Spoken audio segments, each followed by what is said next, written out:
وعلى آله وأصحابه ومواله ولا حول ولا قوة إلا بالله أما بعد. Alhamdulillah, ikhwati billah rahimani wa rahimakumullah. Malam hari ini kita ingin mengambil faedah dari risalah Syekh Abdul Razak hafizallahu taala yang pembahasannya adalah thamaratul ilmi wal amal. Thamaratul ilmi wal amal, buah dari ilmu dan amal, yang beliau dalam pembahasannya ada beberapa pembahasan yang akan beliau sampaikan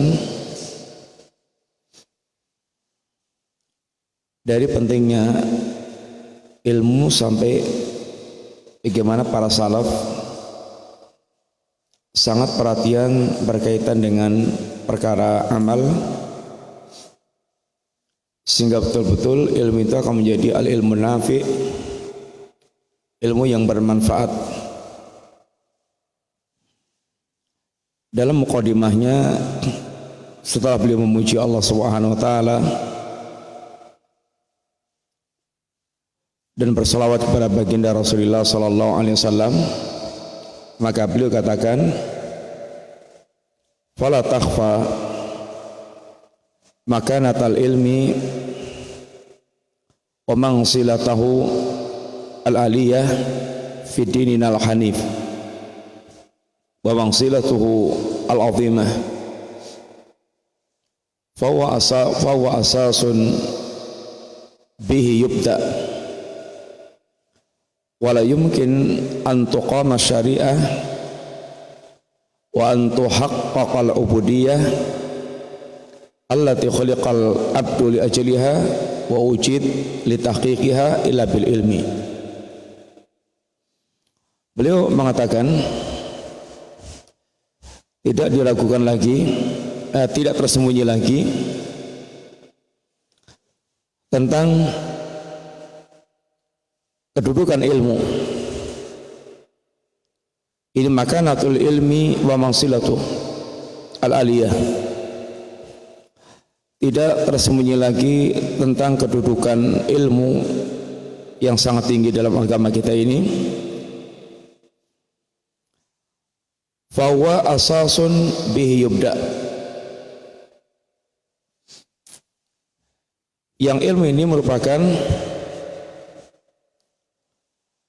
pondasi untuk mengawali segala sesuatu. Segala perkara asasnya adalah ilmu, di mana tidak akan mungkin syariat itu ditegakkan kecuali dengan ilmu, dan tidak mungkin ibadah itu diwujudkan kecuali dengan ilmu. Maka ilmu adalah asas dari segala perkara, dan ilmu menjadikan kedudukan yang sangat tinggi, karena tidak akan kita bisa mewujudkan syariat Allah, kita tidak akan bisa mewujudkan ubudiyah yang kita diciptakan, yang hamba diciptakan untuk beribadah kepada Allah, kecuali dengan ilmu.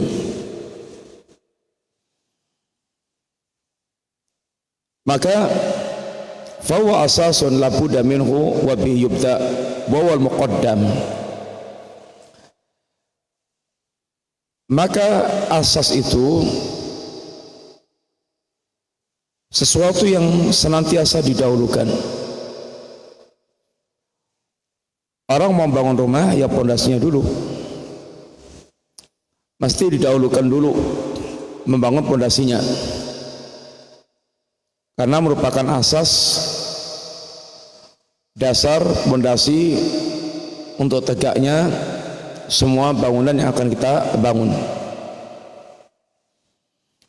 Sebagaimana Allah Subhanahu wa taala katakan, fa'lam annahu la ilaha illallah wastaghfir lidzambik walil mu'minina wal mu'minat. Berilmulah engkau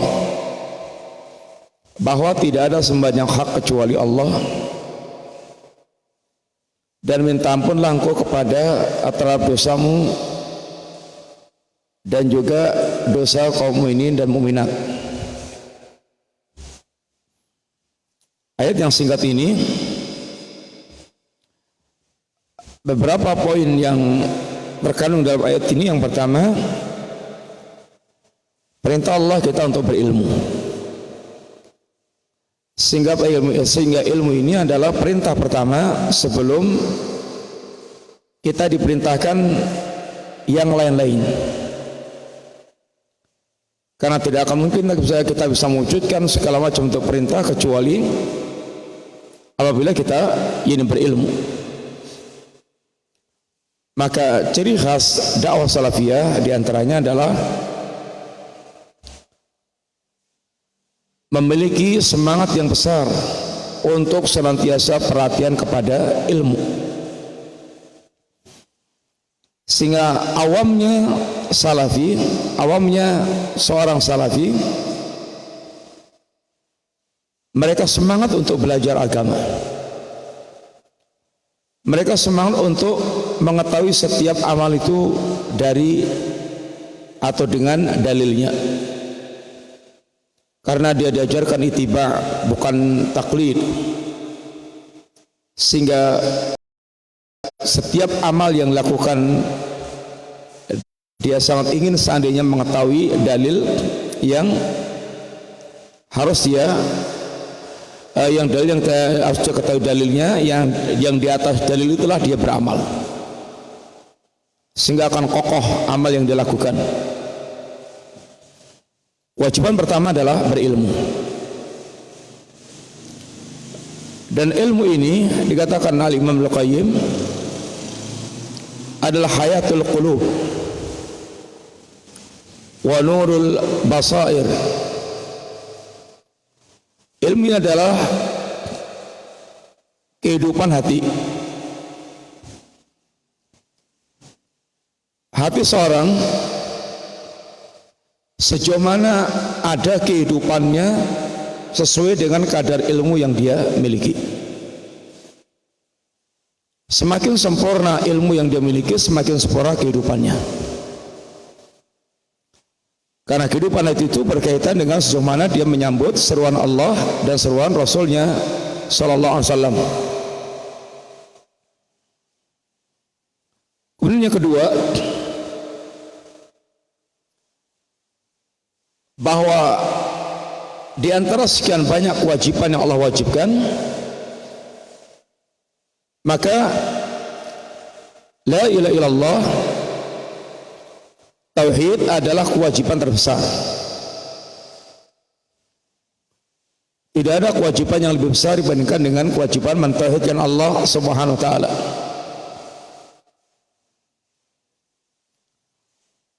Kewajiban yang pertama harus kita fahami adalah kewajiban mentauhidkan Allah taala, sehingga wajibnya kita memahami kalimat la ilaha illallah. Sebagaimana telah kita ketahui dalam perjalanan dakwah Rasulullah SAW, 13 tahun selama Nabi di Mekah hampir tidak ada ayat yang turun kecuali berkaitan dengan akidah tauhid. Yang ketiga, dalam ayat ini Allah mengisyaratkan wastaghfir lidzambik walil mu'minin wal mu'minat, bahwa sehebat apapun kita dalam upaya untuk menegakkan ketaatan sebagai kelaziman dari mentauhidkan Allah taala, pasti akan selalu kita dapatkan kekurangan-kekurangan, sehingga kita diperintahkan untuk beristighfar, meminta ampun kepada Allah untuk dosa kita dan dosa kaum mukminin yang lainnya. Dan begitulah Allah dan Rasulnya mengajarkan adab kepada kita. Salat yang kita lakukan ini ketaatan. Tetapi selesai salat kita diajarkan wirid apa ikhwan? Astagfirullah, astagfirullah, astagfirullah. Ketika Allah Subhanahu wa taala bercerita atau menyebutkan sifat hamba-hamba Allah kaum mukminin, mereka adalah orang-orang yang malamnya menghidupkan qiyamul lail, malamnya menghidupkan ketaatan-ketaatan kepada Allah Ta'ala, bukan bermaksiat kepada Allah Ta'ala. Akan tapi di penghujung malam ini waktu sahur, apa yang mereka lakukan? Wabil ashari hum yastaghfirun. Di waktu sahur mereka beristighfar kepada Allah Subhanahu wa taala. Malamnya bukan berjudi, bukan berzina. Malamnya adalah qiyamul lail. Tetapi di waktu sahurnya sebagai penutup malam mereka beristighfar kepada Allah Ta'ala.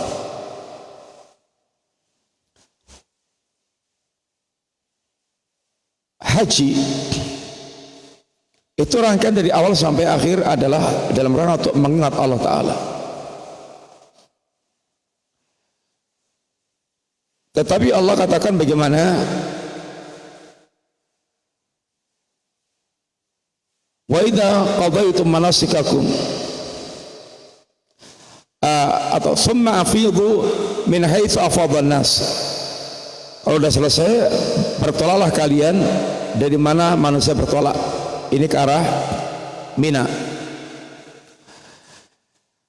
Kemudian wastaghfirullah, dan minta ampunlah kalian kepada Allah Ta'ala. Haji itu dari awal sampai akhir itu tujuannya untuk iqamah, untuk menegakkan zikrullah. Ju'ilat at-tawaf fil bait wa sa'yu wa ramyul jimar li iqamati dzikrillah. Dijadikan tawaf di Baitullah, sa'i, melempar jumrah itu dalam rangka untuk menegakkan zikrullah, mengingat Allah Ta'ala. Tetapi di akhir-akhir manasik haji Allah perintahkan apa? Wastaghfirullah, mintalah ampun kalian kepada Allah Ta'ala. Rasulullah SAW ketika diperintahkan Allah untuk berdakwah, yang tugas utama Nabi hadir ke tengah-tengah manusia adalah untuk mendakwahkan risalah. Nabi telah berdakwah dengan all-out, maksimal. Bahkan Nabi telah relakan segala-galanya, rela dicaci maki, rela dilempari, rela kalau sekarang orang bilang dipersekusi. Semua telah Nabi persembahkan demi sampai nyari salah. Tidak dipedulikan semua kesulitan di jalan dakwah. Ibaratnya telah menegakkan kewajiban ini dengan sempurna mungkin. Tapi di puncak kemenangan dakwah dikuasainya Makkah kembali, Fathul Makkah, apa yang Allah perintahkan? Fasabbih bihamdi rabbika wastaghfirhu. Bertasbihlah kepada Allah dengan memuji Allah Ta'ala dan mintalah ampun kepada Allah Ta'ala. Ini semuanya adalah apa yang diajarkan Allah kepada kita agar senantiasa mengiringi setiap ketaatan kita kepada Allah dengan istighfar.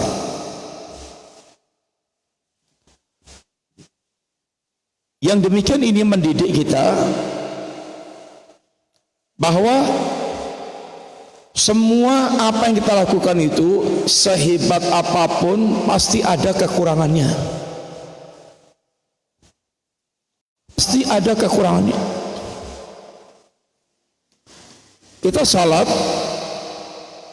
seharusnya khusyuknya 100%. Tapi kita bisa menilai sendiri ketika kita salat berapa persen nilai khusyuk yang kita miliki. Sangat sedikit. Dan yang lain-lainnya semua amal kebaikan itu rata-rata pasti ada kekurangannya. Dan Allah maklum. Dan Allah maklumi. Hanya kita suruh memiliki kesadaran untuk benar-benar kita menyadari ada kekurangan itu, sehingga kita banyak-banyak beristighfar kepada Allah Ta'ala. Dengan demikian juga ini akan menutup celah munculnya ujub. Seseorang ketika merasa dia telah melakukan sesuatu yang baik, sesuatu yang hebat, sehingga sifatul mukminin dikatakan oleh Nabi, oleh Allah Ta'ala, seorang mukmin itu ketika ingin mempersembahkan amal itu semangat dan dia akan berusaha maksimal mewujudkan amal. Tapi kalau sudah berpikir tentang diterimanya amal, mereka khawatir seandainya amal mereka tidak diterima oleh Allah Subhanahu wa taala. Walladzina yu'tuna ma atau wa qulubuhum wajilatun. Dan orang-orang yang mereka telah menunaikan segala macam untuk pemberian ketaatan-ketaatan, tetapi bersama dengan mereka telah melakukan berbagai macam amal ketaatan-ketaatan itu, mereka ada kegelisahan, ada rasa ketakutan. Kata Aisyah, ya Rasulullah, ahumul ladina yasrabuna al-khamra wa yasrikun. Ya Rasulullah, apakah mereka orang yang minum khamr dan mencuri? Kok mereka takut? La ya bintas Siddiq. Bahkan mereka adalah yusallun wa yatasaddaqun.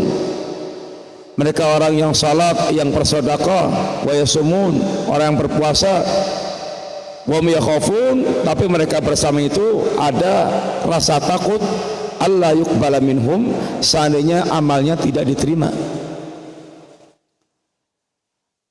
Ini bukan putus asa, tapi perasaan seperti ini akan menyempurnakan kebaikan dia, karena dia tidak akan terkena ujub. Bagaimana apa yang akan dia ujubkan? Dia merasa amalnya itu enggak jelas diterima atau tidak. Apa yang dia ujubkan? Kemudian dia akan senantiasa muhasabah, terus mengoreksi amal yang telah dilakukan. Dia akan senantiasa berusaha untuk memiliki alternatif amal-amal yang lainnya, sehingga dia akan semangat beramal, memperbanyak amal, dengan harapan seandainya ada amal yang enggak diterima, ada amal lain yang bisa diterima oleh Allah Ta'ala. Dan ini semuanya kebaikan. Ini diantara kandungan di dalam ayat ini tersebut. Kemudian wa kana min du'ain nabiyina sallallahu alaihi wasallam alladhi yuwadhibu alaihi kulla yawmin idza asbaha ba'da salati subhi. Di antara doa Nabi yang biasa Nabi lakukan setiap hari setelah salat subuh, Nabi doanya adalah Allahumma inni as'aluka ilman nafi'an wa rizqan thayyiban wa amalan mutaqabbalan. Ini adalah doa yang Nabi selalu ucapkan setelah salat subuh. Di antara doanya adalah ini: ya Allah, aku minta kepada Engkau ilmu yang bermanfaat, rezeki yang thayyib, dan amal yang diterima atau amalan salihan. Kebutuhan kita yang paling pokok ini dalam kehidupan itu, satu, ilmu yang manfaat, ilmu yang akan mendasari semua amal yang akan kita lakukan di hari itu, sehingga benar-benar orang mereka diberikan Allah ilmu yang manfaat akan terbuka segala bentuk kebaikan. Maka Allah katakan, mayuritillahu bi khairan yufaqihu fiddin. Barang siapa Allah kehendaki kebaikan baginya, Allah akan fakihkan dia tentang agama. Sehingga keberadaan al-ilmu nafi' adalah modal utama untuk menjadi orang itu baik.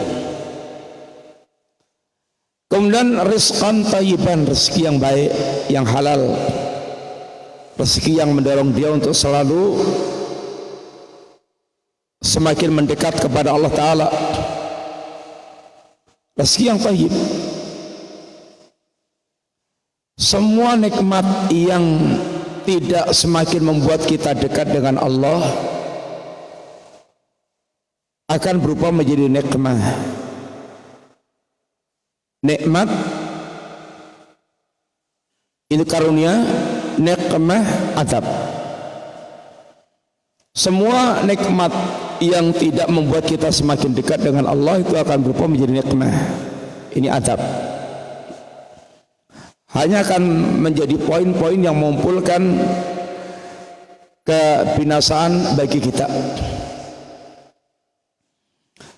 Dalam doa ini kata beliau, faqaddama alaihi salatu wassalam fi du'aihi al-yaumi al-ilma nafi' ala rizqi thayyib wal amal mutaqabbal wa dhalika anna al-abda la yastati' ay yamiza baina rizqin thayyib wa khabith wala baina amalin salih wa talih illa bil ilmi nafi'. Nabi mendahulukan permintaan ilmu yang bermanfaat dibandingkan dengan rezeki yang thayyib dan amal yang diterima, karena seorang hamba itu tidak akan mampu membedakan antara rezeki yang thayyib dan tidak thayyib, amal yang saleh dan tidak saleh kecuali dengan ilmu. Maka orang yang mereka tahu ilmu nggak sembarangan cari pekerjaan, nggak asal tawaran gajinya gede, tapi dia akan teliti, dia akan cermati sesuai dengan kadar ilmu yang dia miliki. Ini bagus nggak rezekinya? Ini halal nggak? Orang hanya bisa membedakan dengan ilmu. Ada tawaran gajinya 1 bulan 300 juta, kerja di mana? Bank. Bank riba. Nggak mau dia. Karena dia akan makan riba. Dan dia tahu riba itu bagaimana. Ada tawaran kerja, gajinya gede di mana? Pabrik Homer. Nggak mau dia. Demikian pula dia tidak sembarangan akan jual beli. Jangan sampai dia melakukan transaksi ribawi. Maka Umar, di zaman Umar, orang tidak boleh masuk ke pasar kecuali berilmu, mengetahui tentang perdagangan. Orang tidak boleh masuk pasar kecuali tahu tentang ini ilmu perdagangan, ilmu jual beli. Kalau enggak akan bisa terjadi transaksi ribawi yang tidak mereka sadari. Demikian juga tidak akan bisa terbedakan ilmu yang saleh atau taleh kecuali dengan ilmu. Dia sangka amal itu mendekatkan diri kepada Allah, padahal semakin membuat dia jauh dari Allah Ta'ala. Berapa banyak orang melakukan bid'ah yang mal'unah, yang dia sangka itu amal yang merupakan taqarruban ilallah, amal yang akan mendekatkan diri kepada Allah, padahal amal itu amal yang dilarang, amal yang diingatkan oleh Nabi untuk hati-hati dengan perkara-perkara bid'ah.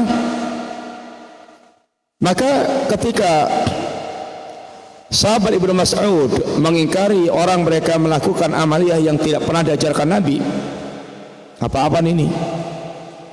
Itu loh, para sahabat masih keliaran, cangkir-cangkirnya aja belum pecah, bajunya belum usang.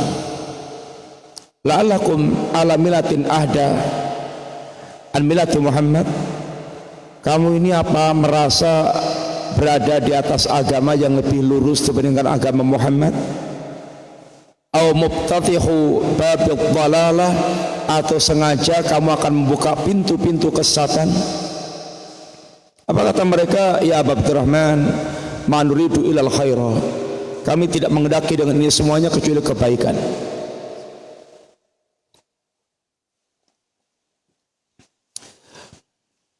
Kata Ibn Mas'ud, kam muridin lil khair lan yusibah. Berapa banyak orang mereka menginginkan kebaikan tetapi tidak mendapatkan kebaikan itu. Kenapa? Enggak tahu, salah cara.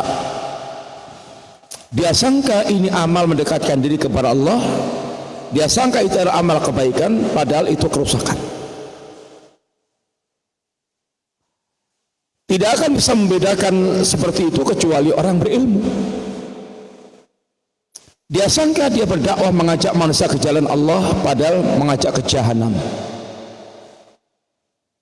Dia sangka dia berdakwah, padahal dia menyesatkan. Ini semuanya kembalinya kepada ilmu. Maka Nabi meminta yang pertama adalah ilmu nafi'. Fal ilmu nafi' dhiya'un li sahibi wa nurun lahu wa yahtadi bihi. Ilmu yang bermanfaat itu adalah cahaya bagi pemiliknya, cahaya yang akan membimbing dia, sebagaimana Allah katakan, wa kadzalika auhayna ilaika ruhan min amrina ma kunta tadri mal kitab walal iman walakin ja'alnahu nuran nahdi bi man nasya'u min ibadina. Demikianlah kami wahyukan kepada engkau Muhammad ruhan min amrina, ruh dari perkara kami. Allah katakan wahyu itu adalah dengan ungkapan ruh, sesuatu yang akan bisa memberikan kehidupan. Maka kehidupan hati manusia itu sangat bergantung dengan keberadaan ilmu syariat, ilmu agama, ilmu syar'i. Semakin dia memiliki ilmu yang sempurna, semakin sempurna kehidupan hati dia. Yang dulu kamu belum tahu apa itu kitab, apa itu iman, kemudian Allah ajarkan dengan risalah yang Allah sebut dengan roh itu, kami jadikan dengan risalah itu cahaya, yang dengan cahaya itu kami tunjuki orang yang Allah kendaki dari kalangan para hamba Allah Ta'ala. Fal ilmu nurun wa dhiya'un li sahibih wa mathalul alim fil ummah mathalu unasin fi dhulmah wa bainahum syakhsun biyadihi misbah yudhi'u lahum bimasabihi bimisbahi at-tariq. Maka ilmu itu adalah cahaya yang menerangi bagi pemiliknya. Dan perumpamaan orang yang alim di tengah-tengah umat itu seperti perumpamaan orang yang berada di tengah kegelapan. Kemudian di antara mereka ada orang yang di tangannya misbah, di tangannya lampu. Sehingga seorang alim di tengah-tengah umat ini seperti orang yang membawa lampu di tengah kegelapan yang ada. Sehingga orang alim ini adalah cahaya, sehingga keutamanya sangat besar. Bahkan Nabi katakan di antaranya fadlul alim 'alal abid ka fadlil qamar 'ala sa'iril kawakib. Keutamaan seorang yang alim dibandingkan dengan ahli ibadah seperti bulan di atas semua bintang yang ada. Bintang itu jumlahnya miliaran, tapi sinarnya bintang tidak menerangi jagat. Bulan itu hanya satu, tapi cahayanya bisa menerangi jagat. Ahli ibadah kesibukan dengan ibadah itu manfaat, tetapi hanya untuk dirinya sendiri atau sekitarnya, tapi radius yang sangat pendek. Tapi kalau ulama dengan ilmunya itu seperti sinar bulan, sinar matahari yang menerangi jagat. Sehingga menunjukkan tentang keutamaan yang sangat besar.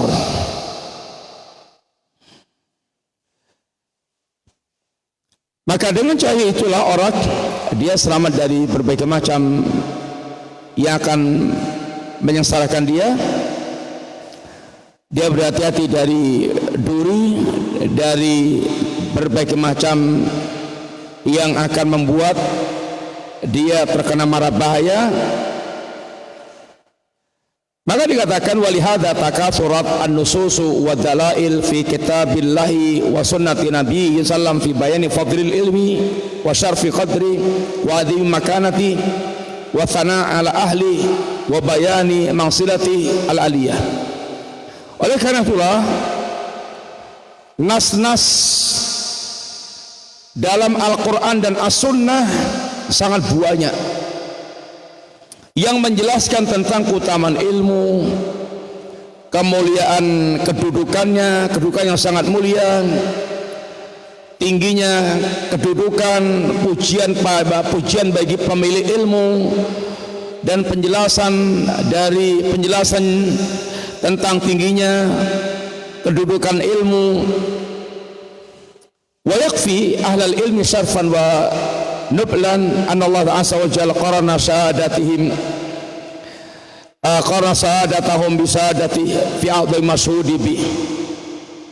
Dan diantaranya kata beliau cukuplah yang menunjukkan tentang keutamaan ilmu dan para keutamaan ini ilmu Allah Subhanahu wa taala, dan cukuplah keutamaan ahlul ilmi ini para ulama seperti yang ditunjukkan dalam ayat Allah, syahidallahu annahu la ilaha illa huwa wal malaikatu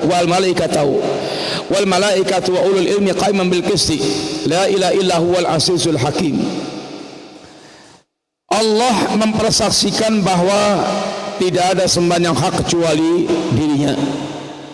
Wal malaikatu, demikian pula para malaikat, wa ulul ilmi qaiman bil qisti, demikian pula para ulama yang mereka menegakkan dengan keadilan. La ilaha illa huwa al azizul hakim.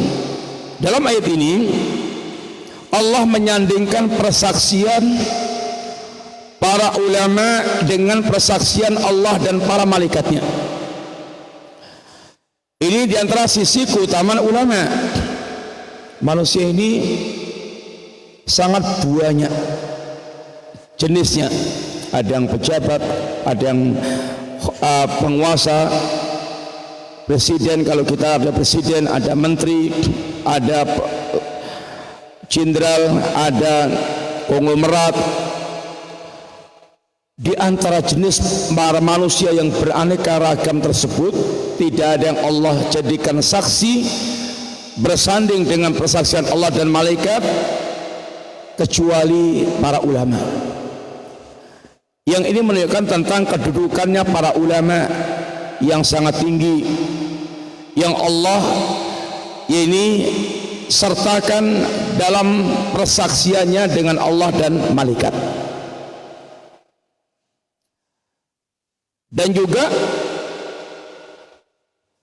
pemilihan ahlul ilmi untuk menyaksikan tentang tauhid ini menunjukkan rekomendasi Allah kepada ahlul ilmi, kepada para ulama. Bagaimana Allah Subhanahu wa taala merekomendasikan manusia pilihan adalah ulama. Sehingga para ulama ini mereka pewaris para nabi. Manusia yang paling utama setelah para nabi adalah para ulama. Dan Allah jadikan para ulama ini adalah hujjah Allah untuk menyampaikan kebenaran dan memberantas kebatilan. Yahmilu hadzal ilma min kulli khalafin uduluh yanfuna anhu tahrifal ghalin wa intihalal mubtilin wa ta'wilal jahilin. Kata Nabi, ilmu ini akan dipanggul setiap zamannya oleh orang-orang adilnya, yaitu para ulama, yang mereka tegak dengan ilmunya. Orang adil, adil itu dia betul-betul tegak dengan ilmu, berada dalam posisi di atas kebenaran, tidak zalim. Apa yang mereka lakukan? Yang mereka lakukan adalah bayanul haq, menjelaskan al-haq kepada manusia sebagaimana Nabi menjelaskan al-haq kepada manusia. Selain itu adalah yanfuna tahrifal ghalin, menepis, menolak segala sikap ekstrim yang dilakukan oleh orang yang hulu. Di antara penyimpangan agama ini datang dari si orang-orang ekstrim, orang-orang yang berlebihan, sebagaimana Khawarij dan yang semisalnya, sehingga akan mencoreng keindahan Islam. Wantihal al-mubtilin, dan para ulama pula yang akan membongkar kedustaannya al-batil. Di antara yang akan merusak agama ini adalah para zindiq yang akan menyusupkan kepalsuan di dalam agama. Dan para ulama yang telah berjihad memilahkan antara riwayat yang sahih dan dhaif dan maudhu'. Dan ini perjuangan yang sangat besar. Antum suruh meniti satu hadis sampai tingkat kesimpulannya sahih atau dhaif, itu membutuhkan perangkat ilmu yang sangat banyak, sehingga sudah membutuhkan waktu yang sangat lama. Orang ingin mengetahui hadis ini sahih, antum kan tahunya hadis ini sahih disahkan oleh Syekh Al-Albani gitu. Tapi proses penelitian sampai menegaskan hadis ini sahih, itu penelitiannya per rawi yang membawakan hadis. Rawi ini siapa? Diteliti sampai betul dia yakin tentang perawi tersebut bagaimana. Ini waktunya membutuhkan waktu yang panjang. Lah kalau sampai ribuan hadis yang diteliti, berapa umur yang dibutuhkannya itu? Dan memiliki alat yang lengkap dan membutuhkan waktu yang panjang, sehingga ini merupakan jihadnya para ulama. Sehingga kita tinggal menikmati suguhan ini hadis sahih, tinggal menikmati. Sehingga ulama ini yang akan membongkar kepalsuannya ahli batil, yang suka menyusupkan kebatilan dan yang akan merusak agama. Wantihal wa ta'wil al-jahilin, dan para ulama yang akan meluruskan takwilnya orang-orang bodoh. Demikian pula rusaknya agama ini datang dari orang-orang bodoh yang berbicara tentang agama tanpa ilmu, sehingga menebarkan kebodohan, hal yang akan menyesatkan manusia. Ruwaibidah, kita akan menghadapi tahun-tahun yang di tahun-tahun itu yang tukufiyah Ruwaibidah, akan berbicara para Ruwaibidah. Siapa itu Ruwaibidah? Ar-rajulu tafah yatakalamu fi amril amah, orang yang bodoh yang bicara tentang perkara penting umat ini. Demikian pula di antara utamanya kata Allah, qul hal yastawil ladzina ya'lamun wal ladzina la ya'lamun. Katakanlah, apa sama antara orang yang berilmu dan orang yang tidak berilmu? Ya jelas beda. Enggak sekolah dengan yang profesor ya beda, di dunia aja berbeda, dalam urusan dunia berbeda, dan penghargaannya berbeda. Ilmu telah menghasilkan karya-karya, dengan ilmu telah menghasilkan karya-karya besar.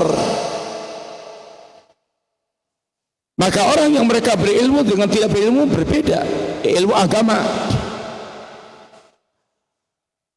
Orang yang mereka berilmu maka dia benar-benar memiliki kekayaan yang besar dengan ilmunya tersebut. Orang yang berilmu tentang Allah, umpamanya, ya berbeda dengan orang tidak berilmu tentang Allah. Tingkat kecintaannya, kerinduannya, takutnya, harapnya, segala macamnya. Orang yang mereka tahu tentang Allah, mengenal Allah, akan bisa mengantarkan ke puncak ketakwaan. Orang yang mereka tidak mengenal Allah, apa akan bisa mereka lakukan berkaitan dengan Allah Ta'ala? Dari mana akan tumbuh kecintaan, kerinduan, harapan, takut, dan seterusnya kalau seorang tidak mengenal Allah Subhanahu wa Ta'ala? Beda antara mereka mengetahui syariat dengan tidak mengetahui syariat. Intinya tidak sama antara mereka berilmu dengan tidak ini berilmu. Dan ayat-ayat lain yang sangat banyak yang diterangkan di dalam ini yang menerangkan tentang keutamaan ilmu. Demikian pula di dalam hadis Nabi, banyak hadis yang menerangkan tentang keutamaan ilmu. Satu di antaranya yang sering kita telah dengar, satu hadis yang mengumpulkan sekian banyak keutamaan ilmu. Kira-kira hadis yang mana itu, kawan? Satu hadis ini mengumpulkan banyak sekali keutamaan ilmu. Paling enggak ada 5 di situ. Hadis yang mana kira-kira? Hadis yang mana kira-kira? Man salaka tariqan yaltamisu fi ilman sahalallahu lahu bi tariqan ilal jannah. Satu, barang siapa yang berjalan dalam rangka untuk mendapatkan ilmu, berjalannya itu dan mendatangi majelis untuk mendapatkan ilmu, satu, Allah akan mudahkan dia jalan ke surga. Mencari ilmu di antara jalan pintas untuk mendapatkan jannah. Karena surga itu didapatkan dengan cara mengamalkan agama Allah, dan agama Allah hanya akan diketahui dengan cara dia belajar agama. Sehingga dia akan ditunjukkan Allah amal-amal yang akan mengantarkan ke jannah. Dan perjalanan dia untuk mendapatkan ilmu sendiri, Allah akan hadiahkan mudahnya dia untuk meniti jalan ke surga. Yang kedua, wa innal malaikata la tadau ajnihataha li talibil ilmi ridwan bima yasna. Malaikat itu menundukkan sayapnya, mengepakkan sayapnya sebagai bentuk ketawaduan para malaikat kepada para pencari ilmu, karena ridha dengan apa yang dilakukan oleh para pencari ilmu. Tidak ada malaikat itu makhluk yang la ya'sunallaha ma amarahum wa yaf'aluna ma yu'marun. Malaikat itu makhluk yang tidak pernah maksiat kepada Allah dan selalu melaksanakan perintah Allah Ta'ala. Dan tidak ada manusia yang diharapkan senantiasa bisa taat kepada Allah kecuali para pencari ilmu. Maka kalau pencari ilmu itu rusak, selainnya tidak diharapkan lagi kebaikannya. Yang diharapkan kebaikannya itu adalah orang mereka mencari ilmu, sehingga dia akan bisa merubah kehidupannya dengan kebaikan-kebaikan yang diajarkan oleh Allah Subhanahu wa taala. Yang ketiga, wa innal alima la yastaghfiru man fis samawati wa man fil ardi hatta al-hitanu fil ma'. Orang yang alim itu dia dimintakan ampun oleh makhluk yang di langit, makhluk yang di bumi, bahkan ikan yang di lautan memintakan ampun. Ini luar biasa. Kita sangat membutuhkan ampunan Allah, dan kita diperintahkan banyak-banyak beristighfar kepada Allah. Alangkah sangat bahagianya kalau kita dibantu istighfarnya oleh para makhluk yang di langit, yang di bumi, sampai ikan-ikan, dengan harapan kita akan digugurkan dari semua kesalahan dan dosa-dosa kita. Yang keempat, wa fadlul alim alal abid ka fadlil qamar ala sairil kawakib.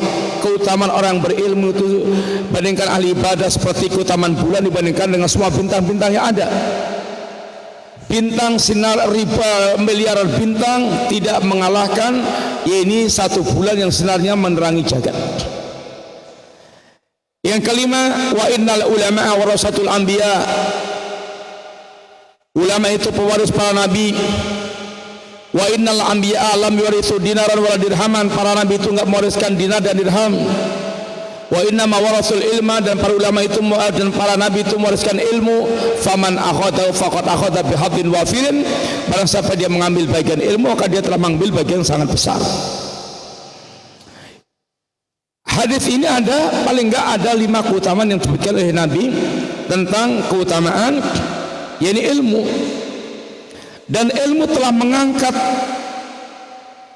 para budak, mantan-mantan budak ke derajat yang sangat tinggi.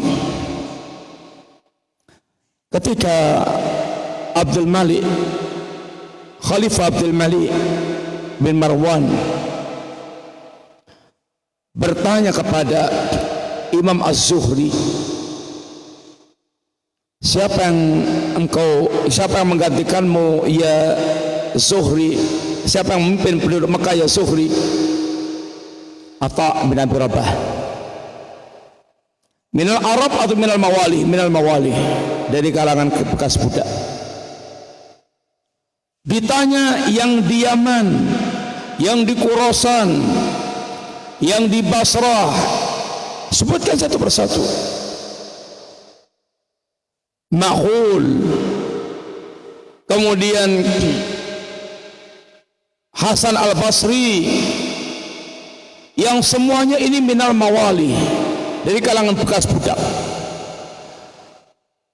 Yang tadinya budak itu hamba yang direndahkan, ketika dia telah berubah menjadi ulama, bahkan sang khalifah pun harus rela antri untuk menanyakan berbagai hal kepada seorang mantan budak, sebagaimana Atha bin Abi Rabah, Khalifah Sulaiman bin Abdul Malik, dan kedua anaknya rela antri untuk bertanya kepada Atha bin Abi Rabah. Ilmu telah mengangkat mereka ke derajat yang sangat tinggi. Dan ilmu ini adalah warisan Rasulullah. Abu Hurairah pernah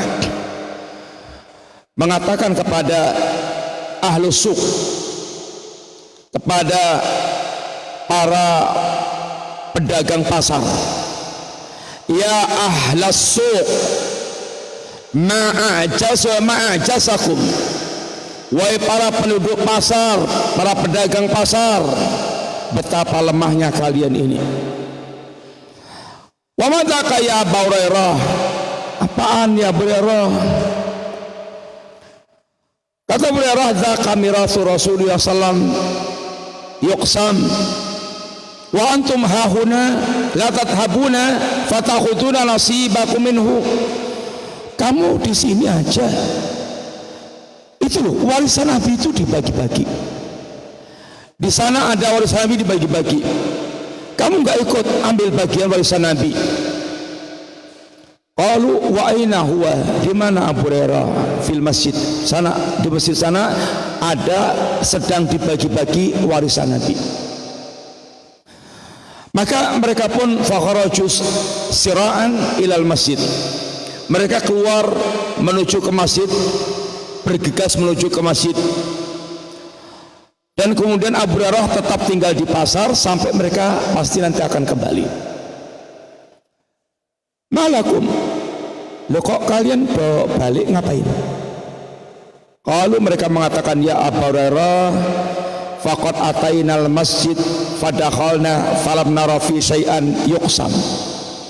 Kami sudah masuk masjid dan kami tidak melihat di sana ada yang dibagi-bagi. Kata Abu Hurairah, amma ra'aitum fil masjid ahadan, kamu apa enggak lihat ada seorang, apa kamu enggak lihat di masjid itu ada seorang pun? Apakah kamu tidak melihat seorang pun di masjid? Qalu bala, ya ada Abu Hurairah, ada. Ra'aina qauman yusallun wa qauman yaqra'un al-Qur'an wa qauman yatadzakarun al-halal wal haram. Ya lihat nih, ada sana itu ada sebagian kaum salat, sebagian kaum baca Quran, sebagian kaum mereka saling menyebutkan halal haram. Kata Abu Hurairah radhiyallahu anhu, waihakum fadzak mirasu Muhammad. Celaka kalian, itu yang dikatakan warisan Nabi. Sehingga Abu Hurairah ingin menegaskan tentang mulianya ilmu, dan itu merupakan warisan Rasulullah SAW yang selayaknya kita bergegas untuk mengambil warisan itu kalau kita ingin mendapatkan keuntungan besar. Karena Nabi tidak mewariskan apa-apa kecuali yakni ilmu. Maka orang yang Allah kehendaki kebaikan pasti Allah akan fahamkan dia tentang yakni ilmu. Dan kebaikan yang Nabi sebutkan dalam hadis yaitu man yuridillahu bihi khairan, khairannya itu nakirah yang memiliki makna yaitu pemuliaan, dan sifatnya adalah umum. Bahwasanya kebaikan itu ada pada orang mereka yakni memiliki ilmu. Kata Ibnu Qayyim, wa hadza idza urida bil fiqhil ilmi al mustalzim lil amal. Maksudnya difahamkan ilmu di sini bukan sekedar ilmu, tapi ilmu yang melazimkan dia beramal. Wa amma in urida bi mujarradal ilmi fala yadullu ala anna man faqwa fid din faqad urida bihi khairan. Kalau hanya sekedar tahu ilmu tapi tidak menunjukkan dia, tapi dia tidak beramal, hanya berilmu dan tidak beramal, ini tidak menunjukkan dia orang faqih tentang agama yang dikehendaki kebaikan bagi Allah Ta'ala. Sehingga ilmu itu dicari untuk diamalkan, bukan sekedar untuk koleksi yakni ilmu. Bimakna ayat tafaqqaha wa ya'mala wa yakuna maqsuduhu bitafaqquh wa fi tafaqquhihi raf'ul jahli an nafsi wa tahqiqul ubudiyah lillah. Sehingga yang dimaksudkan dengan difahamkan tentang agama itu, dia akan dengan ilmu itu akan mengangkat kebodohan dari dirinya dan mewujudkan penghambaan kepada Allah ala basiratin, dengan basirah, dengan ilmu. Maka inilah sifat kebaikan disebutkan di dalam hadis tadi yang sebagaimana disebutkan tersebut. Adapun kalau semata-matanya ilmu tanpa menggerakkan amal, maka ini bukan dimaksudkan orang faqih tentang ini agama. Oleh karena itulah, walihada allaf al-Khatib al-Baghdadi risalatan qayyimatan biunwan iqtida'ul ilmi al-amal. Oleh karena itulah al-Imam al-Khatib al-Baghdadi membuat risalah namanya ini iqtida'ul ilmi al-amal. Ini konsekuensi ilmu dan amal, atau kelasiman ilmu itu untuk diamalkan, yang menunjukkan tentang ini bahwa ilmu itu hanya akan menjadi ilmu al-ilmu nafi' ketika ini diamalkan. Karena Nabi diutus oleh Allah juga membawa ilmu dan amal. Dan kemudian di antara mukadimah yang dibawakan panjang sebetulnya itu sebagai mukadimah untuk menyampaikan poin-poin yang akan dibawakan, bahwa beliau ingin jelaskan tentang pernak-pernik samaratul ilmi wal amal, buah dari ilmu dan amal. Kewajiban kita adalah mencari ilmu untuk kita amalkan. Dan itu akan dijelaskan poin-poinnya pada bab yang berikutnya. Tapi kita cukupkan sekian dulu ikhwan, ini mukadimah yang kita ringkas dari mukadimah Syekh Razak hafizallahu taala. Mudah-mudahan manfaat, dan kita cukupkan sekian dulu. Kalau kurang minta maaf. Jazakumullah khair. Wassallallahu ala nabiyyina Muhammadin wa ala alihi wasallam. Subhanakallahumma wa bihamdika asyhadu an la ilaha illa anta astaghfiruka wa atubu ilaik. Assalamualaikum warahmatullahi wabarakatuh.